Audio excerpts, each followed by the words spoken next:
हैं इसका first chapter जो है फिजिकल फिटनेस एंड वेलनेस, जिसको हम हिंदी में शारीरिक पुष्टि और सुयोग्यता कहते हैं। इसके अर्थ से हम पहले ही परिचित हो चुके हैं। इसके साथ साथ इसका महत्व और इसको प्रभावित करने वाले कारक भी हम पढ़ चुके हैं। आज हम इसके कुछ सिद्धांतों के बारे में चर्चा करेंगे कि वे कौन सी बातें हैं जिनको आगे रखकर हम शारीरिक पुष्टि को अपने जीवन में आगे बढ़ाते हैं, या उसको प्राप्त करने में कौन कौन सी विधियां हम यूज करते हैं। वो सभी बातें हम किन सिद्धांतों पर परख कर आगे चलते हैं, वो आज हम इसमें चर्चा करेंगे। तो इसको विकसित करने के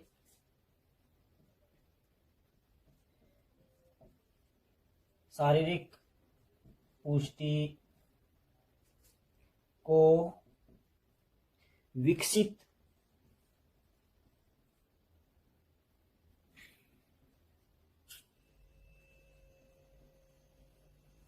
करने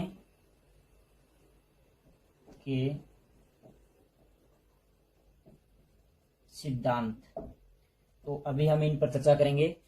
तो सबसे पहले मैं आपको पहले भी बता चुका हूं, अगर हमें शरीर को फिट रखना है, तंदुरुस्त रखना है, तो हमें व्यायाम करने पड़ेंगे, एक्सरसाइज या कोई और फिजिकल एक्टिविटी करनी पड़ेगी या योग करना पड़ेगा। उसका फायदा हमें तभी होगा जब हम उसको निरंतर जारी रखेंगे। ऐसा नहीं है हम योग कर रहे हैं, हमने 2 दिन योग किया और फिर छोड़ दिया उसको, तो उसका हमें कोई बेनिफिट नहीं प्राप्त होगा। तो सबसे पहले हमें इसका फर्स्ट सिद्धांत ये मानकर चलना होगा कि हमें किसी भी एक्सरसाइज या एक्टिविटी में नियमितता रखनी पड़ेगी। तो ये नियमितता, निरंतरता, जिसको कंटिन्यूटी भी बोलते हैं, ये हमें अपनानी ही पड़ेगी। अगर हम रोज वॉकिंग कर रहे हैं और उसको निरंतर जारी भी रखते हैं, या हम जिम जाते हैं, तो उसका बेनिफिट तभी आपको देखने को मिलेगा जब आप उसको निरंतर उसका अभ्यास जारी रखेंगे। तो आपने देखा भी होगा, जिम जाते हैं या हम कोई खेल खेलते हैं, हम उसमें पारंगत या उस कार्य के करने में या उस स्किल को प्राप्त करने में हमें समय लगता है। तो इसको सबसे पहले फिजिकल फिटनेस पाने के लिए हमें शरीर को समय देना पड़ेगा, और समय हमें तभी मिलेगा तब हम उसको निरंतर टाइम टेबल के अनुसार करेंगे। अपने दिन में या शाम को हम 1 घंटा या आधा घंटा निर्धारित करेंगे, तभी हमें उसका फायदा होगा। तो इसके बाद दूसरा पॉइंट मैं यहां पर लिखने जा रहा हूं, प्रगतिशीलता।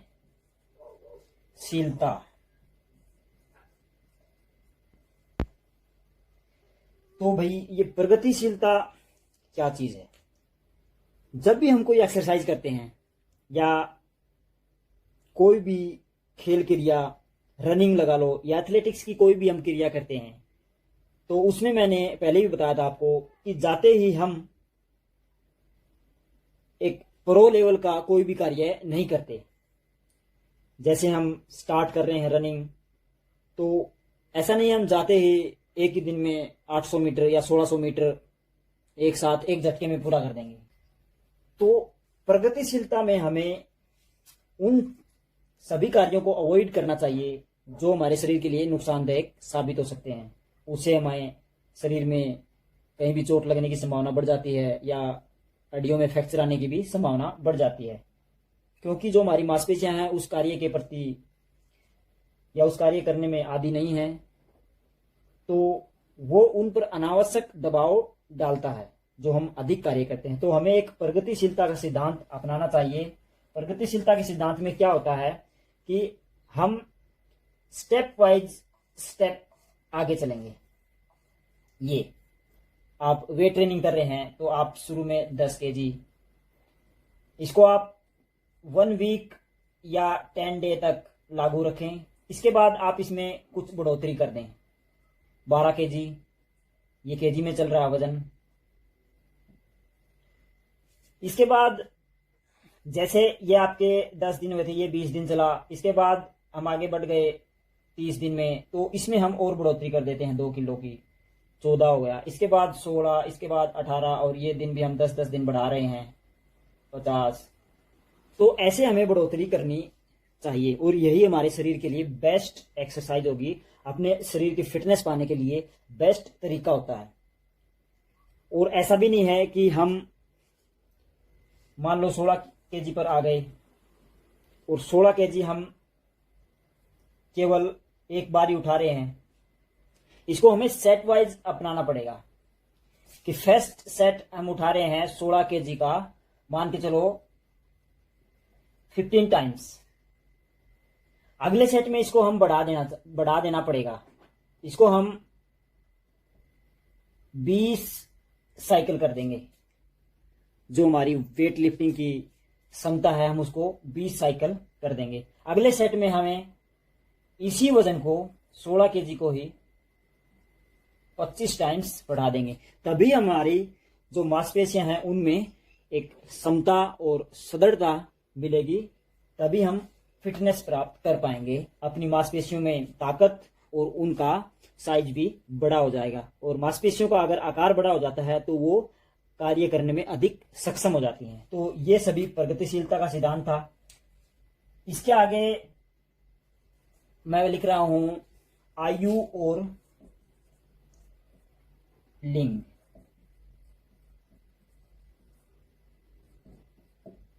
फिजिकल फिटनेस में उम्र और जेंडर का बहुत ही महत्व है।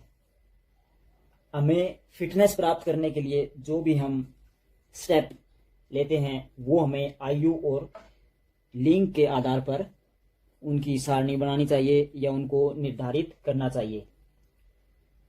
हम किसी कम एज के एथलीट को या जो प्रशिक्षण लेना चाहता है उसको हम अधिक भार या अधिक मार्क क्षमता से उससे कोई भी ट्रेनिंग नहीं करवाएंगे। ऐसे ही यह सिद्धांत जेंडर पर भी निर्भर करता है। एक ही उम्र के लड़के और लड़कियों में भी फर्क होता है।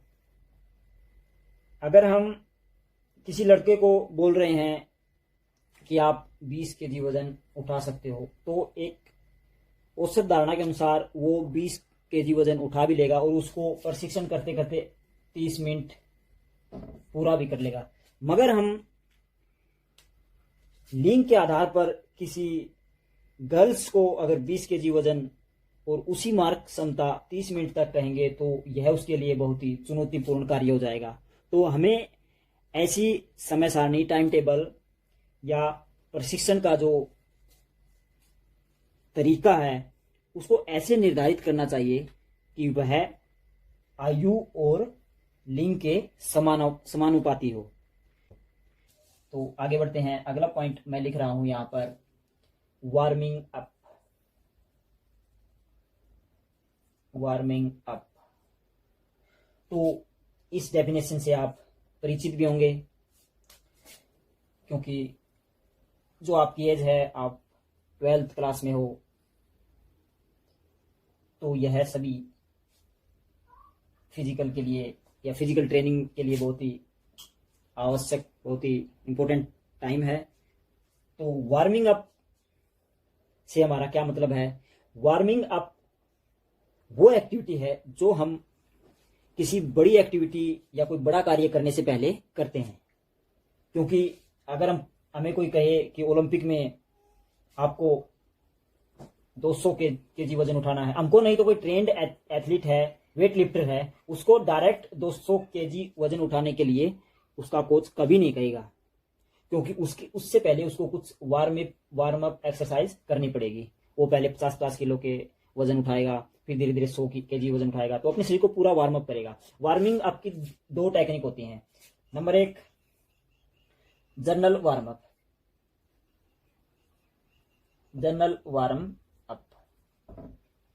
जनरल वार्म अप क्या होता है कि आप कोई भी गेम खेल रहे हो तो ये एक बेसिक सी एक्सरसाइज होती हैं, स्ट्रेचिंग होती हैं। तो ये हम नॉर्मली हर गेम या हर एथलेटिक्स इवेंट के लिए कर सकते हैं, चाहे वो फुटबॉल खेल रहा हो, चाहे वो हॉकी खेल रहा हो, या कोई कुश्ती खेल रहा हो, या कोई जूडो या बॉक्सिंग कर रहा हो, उसके लिए ये सभी जनरल वार्म अप सभी के लिए समान होती है। एक होती है specific warm up, SPAC, specific warm up. तो स्पेसिफिक वार्म अप क्या होता है कि यह गेम के अनुसार होती है। अगर हम कुश्ती खेल रहे हैं तो उसके लिए स्पेसिफिक एक्सरसाइज वो होंगी कि उससे उसको स्ट्रेंथ प्राप्त हो। वह किसी दूसरी खिलाड़ी से पहले जोर आजमाइश करता है या उसको उठाकर पटकता है, तो धीरे धीरे ये एक्टिविटी वो करता है गेम से पहले। अगर हम स्पेसिफिक वार्म अप फुटबॉल के लिए करें तो फुटबॉल में एक खिलाड़ी को दूसरा खिलाड़ी नहीं उठाता, उसको बॉल के साथ फुर्तीली एक्सरसाइज करनी होती है, तो वो बॉल के साथ ही कुछ एक्टिविटी करेगा, पासिंग करेगा या किकिंग करेगा। तो ये सभी चीज स्पेसिफिक एक्टिविटी में आ जाती हैं। तो वह गेम के अनुसार जो वार्म अप होती हैं उसको हम स्पेसिफिक वार्म अप बोलते हैं। जो वार्म अप सभी के लिए समान रूप से लागू होती हैं उनको हम जनरल वार्म अप बोलते हैं। इसके अलावा कुछ अगर हम और इसके सिद्धांतों पर चर्चा करें तो इसके बाद आप ये भी कर सकते हो कि वार्म अप हुए, गेम खेले, और गेम खेलने के तुरंत बाद कोई कपड़े नहीं पहनता, तुरंत कोई भी एकदम स्थिर अवस्था में नहीं आता, तो उसको धीरे धीरे धीरे धीरे अपने शरीर को कूलिंग डाउन में लाना पड़ता है। इसको हम वार्मिंग डाउन भी बोल देते हैं, वार्मिंग डाउन, DOWN, या एक नॉर्मल बोलचाल की भाषा में हम इसको CO कूलिंग डाउन ही बोलते हैं। तो कूलिंग डाउन क्या प्रोसीजर है? कूलिंग डाउन में हम शरीर से एक्टिविटी के हैं, हमारी मांसपेशियां गर्म हैं, उनमें लैक्टिक एसिड की मात्रा बहुत ज्यादा स्टोर्ड है, तो उस दौरान वार्मिंग डाउन या कूलिंग डाउन की बात कर रहे हैं। इसको एक और परिभाषा बोल देते हैं इसका, जिसको बोलते हैं लिमरिंग डाउन। ये भी कूलिंग डाउन के समान ही होता है। इसमें हम शरीर की जो गर्मी है उसको धीरे धीरे धीरे धीरे करके शांत अवस्था में लाते हैं, अर्थात शरीर की छोटी छोटी एक्टिविटी, छोटी छोटी क्रियाशीलता करते हैं, जैसे हल्की जॉगिंग, हल्की रनिंग या तेज पैदल चाल, और सिटिंग स्ट्रेचिंग भी बोल देते हैं। वो काफ़ी क्रियाएं हैं, शरीर को टेढ़ा मेढ़ा मोड़ना, तो आगे पीछे थाई एक्सरसाइज होती हैं काफ़ी सारी। तो वो सभी चीज़ें हम कूलिंग डाउन में यूज करते हैं। तो उससे हमारा शरीर का जो टेम्परेचर है वो भी धीरे धीरे डाउन आता है, जो हमारी हार्ट रेट है वो भी धीरे धीरे धीरे धीरे नॉर्मल अवस्था में आ जाती हैं। इसके साथ साथ जब भी हम एक्सरसाइज करते हैं तो मांसपेशियों में जो हमारा लैक्टिक एसिड काउंट है वो अधिक हो जाता है। अगर उसको हम डायरेक्ट किसी खेल को खेलकर हम डायरेक्ट ड्रेस पहने और घर की तरफ चले जाएं और बैठ जाएं किसी स्थान पर, उस दौरान वो लैक्टिक एसिड उन्हीं मांसपेशियों में जमा रहता है, तो वह बाद में एक टायर्डनेस, स्टिफनेस, मांसपेशियां कड़ी हो जाती हैं। आपने कभी देखा भी होगा, अगर आप कभी एक्सरसाइज नहीं कर रहे, अगर रनिंग स्टार्ट कर रहे हैं पहले ही दिन, और पहले ही दिन आपने निश्चय कर लिया कि मैं 1000 मीटर दौड़ के आऊंगा, तो आपको अगले दिन बहुत ज्यादा स्टिफनेस या मांसपेशियों में बहुत ज्यादा दर्द महसूस होगा। तो वो इसी कारण होता है क्योंकि हमारा जो लैक्टिक एसिड लेवल है वो उस दौरान बहुत ज्यादा अधिक मात्रा में मांसपेशियों में इकट्ठा हो जाता है। उसको तरीका शांत करने का यही है कि हम वार्मिंग डाउन की जो भी प्रोसीजर है उसको यूज करें, ताकि वो लैक्टिक एसिड काउंट है वो धीरे धीरे धीरे धीरे हमारे ब्लड सर्कुलेशन में आ जाए और वो वहां से निकल जाए। तो इससे मांसपेशियों की जो स्टिफनेस है, उनका कड़ापन है वो नहीं होगा और दर्द भी नहीं होगा। तो इसके अलावा भी और काफी कारण हैं जो हम आगे लिख लेते हैं। 6 पॉइंट मैं लिख रहा हूं यहाँ पर। इतनी सारी एक्सरसाइज करने के बाद आपको आराम की भी जरूरत होती है, तो आपको उचित आराम भी मिलना चाहिए। अगर आप इतनी सारी एक्सरसाइज कर रहे हैं और आराम नहीं कर रहे दिन भर, तो फिजिकल फिटनेस प्राप्त नहीं कर पाएंगे, उल्टा आप बीमार हो जाओगे। तो उचित आराम भी बहुत जरूरी है। इसके आगे है, अगर हम नियमित एक्सरसाइज कर रहे हैं, सभी सिद्धांतों को लागू कर रहे हैं, उचित आराम भी ले रहे हैं, मगर जो हमारा खाने पीने का डाइट है, हमारा पोषण है, वो उचित तरह से नहीं हो रहा, या हम उचित जो हमें मिनरल्स या जो भी जरूरी तत्व हैं वो नहीं मिल पा रहे, तो उससे हमारा फिजिकल फिटनेस लेवल बहुत ही डाउन हो जाएगा। उल्टा वो हमारे शरीर के लिए बहुत ही खतरनाक भी होगा। तो उचित पोषण भी हमारे शरीर को मिलना चाहिए, तभी ये सभी क्रियाएं सफल हो पाएंगी। तो फिजिकल फिटनेस का जो सिद्धांत है उसमें हमें उचित पोषण भी मिलना चाहिए। एक आम भाषा में बोल देते हैं कि रेस लगा रहे हैं, सड़क पे दौड़ रहे हैं, भाई फलाना गांव तक दौड़ के आ गया, खाना पीना कुछ है नहीं, तो वो दौड़ या वो एक्सरसाइज हमारे लिए कोई बेनिफिट नहीं रखती। तो हमें उचित पोषण आहार भी उतना ही लेना चाहिए जितनी ज़्यादा एक्सरसाइज कर रहे हैं। तो अगले पॉइंट में लिख रहा हूँ, इन सभी कार्यों के दौरान हमारे मस्तिष्क से कई हार्मोन रिलीज होते हैं, तो वो हार्मोन अच्छी तरह से अपना कार्य तभी कर पाएंगे जब हमारी मानसिकता सही होगी। तो मानसिकता भी हमारी सही होनी चाहिए। कई बार आपने देखा भी होगा, आपके घर में या कहीं आस पड़ोस में कोई ट्रेजेडी हो जाती है तो आपके मानसिकता पर बहुत असर पड़ता है। उस दौरान हम कोई भी कार्य अच्छी तरह से नहीं कर पाएंगे। तो अगर हम एक्सरसाइज कर रहे हैं उसके साथ साथ हमारा जो मेंटल एबिलिटी है वो हमारी पॉजिटिव होनी चाहिए। एक पॉजिटिव माइंड के साथ ही हम जो कार्य करते हैं वह सही दिशा में सुचारू रूप से और सही ढंग से होता है। तो ये कुछ मैंने फिजिकल फिटनेस के सिद्धांत थे। आप इन सिद्धांतों पर आगे बढ़कर ही फिजिकल फिटनेस को प्राप्त कर पाएंगे। ऐसा नहीं है घर से लड़ाई करके गया है और स्टेडियम में रनिंग लगा रहा है तो वो उसका हार्मोन लेवल है वो गड़बड़ा जाएगा। तो ये सब चीजें आपस में जुड़ी हुई हैं एक दूसरे के साथ, और इन सभी का टोटल हमारे को मिल रहा है एक आउटपुट फिजिकल फिटनेस। अगर हमारा ये काउंट सही दिशा में जा रहा है तो हम फिजिकल फिटनेस को प्राप्त अवश्य कर पाएंगे, अन्यथा हमारा फिजिकल फिटनेस सही नहीं हो पाएगा। उसको विकसित करने का जो सिद्धांत है अगर उसमें गड़बड़ हो गई तो हम शारीरिक पुष्टि को सही दिशा में या सही तरीके से प्राप्त नहीं कर पाएंगे। तो बच्चों अभी आप इसको नोट करना, और मेरे को उम्मीद है कि आपको ये समझ में आ गया होगा। तो आप इसको अगर समझ में ना आया तो इसको बार बार देखें और इसको पढ़ें। हम बिल्कुल अच्छे से करेंगे फ्री माइंड होकर। हमारा सब्जेक्ट टेंशन लेने का नहीं है, तो आप इसको बिल्कुल फ्री माइंड होकर पढ़ो, क्योंकि ये जो भी सिद्धांत हैं, जो फिजिकल एक्टिविटी की जो क्रियाएं हम दिन भर अपने जीवन में यूज करते हैं वो सभी यहाँ पर लिखी गई हैं, या आगे हम पढ़ेंगे तो वो आगे आएंगी। तो हमें बिल्कुल चाव से मन से इसको पढ़ना चाहिए, क्योंकि ये रोजमर्रा के कार्य होते हैं। तो बच्चों आज के लिए इतना ही। इसको पढ़ें और अच्छे से समझें।